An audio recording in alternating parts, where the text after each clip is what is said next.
പരിശുദ്ധമായ റമളാൻ നമ്മിലേക്ക് വരികയാണ്. ആ റമളാനിനെ നമുക്ക് സ്വീകരിക്കണം, നല്ല ബഹുമാന ആദരവുകളോടെ സ്വീകരിക്കണം. റമളാന് കടന്നു വരുമ്പോ പുതിയ പുതിയ തീരുമാനങ്ങൾ നമ്മുടെ ഭാഗത്തു നിന്നുണ്ടാകണം. മുഅ്മിനിന്റെ ഓരോ തീരുമാനവും അത് നല്ല തീരുമാനമായാൽ ആ തീരുമാനത്തിൽ പോലും ബറക്കത്തുണ്ട്. വിശുദ്ധ റമളാന് കടന്നു വരുമ്പോ അല്ലാഹുവിലേക്ക് കൂടുതൽ അടുക്കാനുള്ള സമയമാണ്, റബ്ബിലേക്ക് ഖേദിച്ച് മടങ്ങാനുള്ള സമയമാണ്, പാപങ്ങളെല്ലാം പൊറുക്കപ്പെടിക്കാനുള്ള സമയമാണ്. ഓരോ തെറ്റുകൾ ചെയ്യുന്തോറും ഹൃദയാന്തരങ്ങളിൽ ഒരു കറുത്ത പുള്ളി വീഴുകയാണ്. 100 തെറ്റ് ചെയ്യുമ്പോ 100 പുള്ളികൾ വീഴുകയാണ്. 1000 തെറ്റ് ചെയ്യുമ്പോ 1000കണക്കിന് പുള്ളികൾ വീഴുകയാണ്. ആ തെറ്റുകൾ വീണ് ആ കൽബ് കറുത്തുപോയ കൽബായി മാറിയാൽ പിന്നെയും അയാൾ തെറ്റ് ചെയ്യുമ്പോ വീണ കറുത്ത പുള്ളികളുടെ മുകളിലേക്ക് വീണ്ടും കറുത്ത പുള്ളികൾ വീണ് കൽബെല്ലാം കറുത്ത് മലീമസമായി പോയിട്ടുണ്ടെങ്കിൽ ആ കൽബിനെ ശുദ്ധമാക്കിയെടുത്ത് എല്ലാ പുള്ളികളെയും കറുപ്പുകളെയും മായിച്ചു കളയാൻ, എല്ലാ പാപങ്ങളെയും കരിച്ചു കളയാൻ അള്ളാഹു നമുക്ക് സംവിധാനിച്ച മാസമാണ് വിശുദ്ധ റമളാൻ. ആ റമളാനിലേക്ക് കടക്കുമ്പോ നാളത്തെ രാവ് പരിശുദ്ധമായ റമളാനിലെ പരിശുദ്ധമായ ശഅബാനിലെ അവസാനത്തെ വെള്ളിയാഴ്ച രാവാണ്.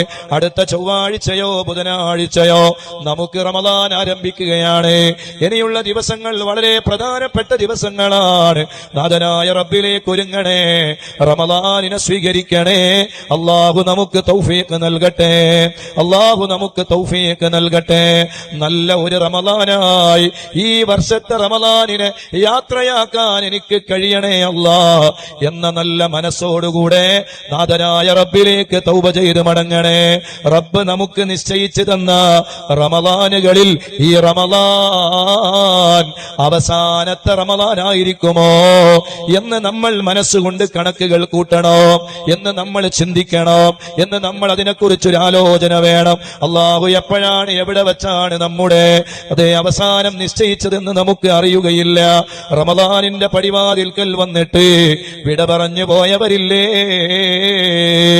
കഴിഞ്ഞ ദിവസം ഒരാൾ മരണപ്പെട്ടു. അയാള് കുവൈത്തിലായിരുന്നു.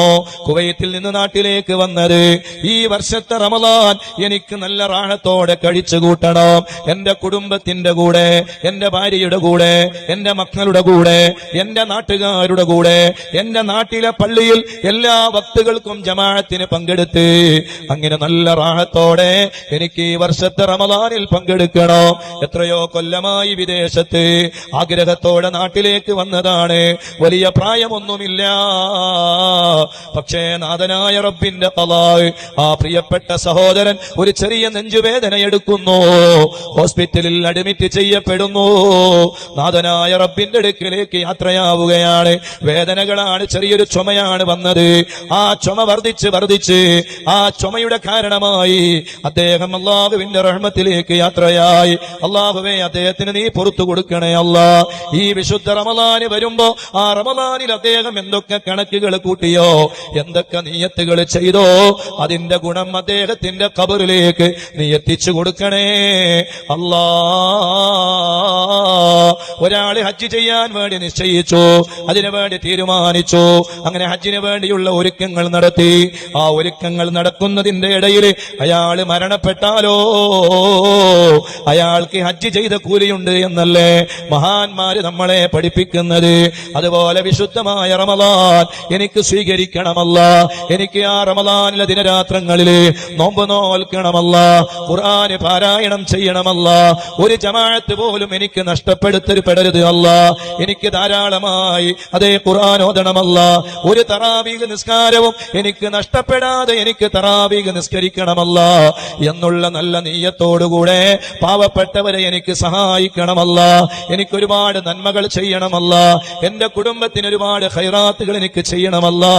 അങ്ങനെ തുടങ്ങി വിശുദ്ധമായ റമളാനിൽ എന്തൊക്കെ നന്മകൾ ചെയ്യാൻ കഴിയുമോ ആ നന്മകൾക്കെല്ലാം എനിക്ക് നീ അവസരം തരണേ റബ്ബേ എന്ന നല്ല നീയത്തോടുകൂടെ റമളാനിലേക്ക് നമ്മൾ യാത്രയാകേണ്ടതുണ്ട്.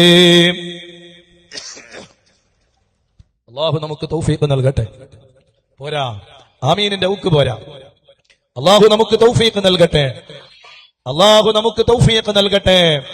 വിശുദ്ധ റമദാനിനെ ഏതെല്ലാം രൂപത്തിലും എങ്ങനെയെല്ലാം സ്വീകരിക്കാൻ കഴിയുമോ ആ രൂപത്തിലെല്ലാം വിശുദ്ധ റമദാനിനെ സ്വീകരിച്ച് വിശുദ്ധ റമദാനിന്റെ പുണ്യമേറിയ ദിനരാത്രങ്ങളിൽ അള്ളാഹുവിന്റെ വജ്ഹ് മാത്രം പ്രതീക്ഷിച്ചുകൊണ്ട് പവിത്രമായ നോമ്പ് നോറ്റ് ഖുർആൻ ഓതി ദിക്ർ ചൊല്ലി സ്വലാത്ത് ചൊല്ലി പവിത്രമായ മജ്ലിസുകളിൽ പങ്കെടുത്ത് വിശുദ്ധമായ ഒരുപാട് വയലുകൾ കേട്ട് ഒരുപാട് ഉപദേശങ്ങൾ കേട്ട് ഒരുപാട് നന്മകൾ ചെയ്ത് പരിശുദ്ധമായ ജമാഅത്ത് നിസ്കാരം കൃത്യമായി നിസ്കരിച്ച് അങ്ങനെ പവിത്രമായ തറാവീഹ് നിസ്കാരം ഒന്നുപോലും വിടാതെ വിശുദ്ധ റമദാനെ ഉപയോഗപ്പെടുത്തി അങ്ങനെ 30 ദിനരാത്രങ്ങളിലും ധാരാളം ആളുകളെ നോമ്പ് തുറപ്പിച്ച് ധാരാളം ഖൈറാത്തുകൾ ചെയ്ത് അങ്ങനെ നല്ല ഒരു റമദാനായി ഈ വർഷത്തെ റമദാനിന് നല്ല ഭംഗിയോടുകൂടെ യാത്രയാക്കാൻ ഞങ്ങൾക്ക് നീ ദീർഘായുസ്സ് തരണേ അല്ലാ, ആഫിയത്ത് തരണേ അല്ലാ, ആരോഗ്യം തരണേ അല്ലാ. അല്ലാഹു നമുക്ക് തൗഫീഖ് നൽകട്ടെ. അതുകൊണ്ട് എന്റെ പ്രിയപ്പെട്ട മുഅ്മിനീങ്ങളെ, വിശുദ്ധ റമദാനുമായി ബന്ധപ്പെട്ട് കിട്ടുന്ന ഒരു നന്മകളെയും നമ്മൾ വെറുതെയായി കാണരുത്. എല്ലാ നല്ല നല്ല ഇൽമിന്റെ ക്ലാസുകളിലും നല്ല നല്ല മജ്ലിസുകളിലും പരമാവധി പങ്കെടുക്കുവാൻ വേണ്ടി നമ്മൾ ശ്രമിക്കണം.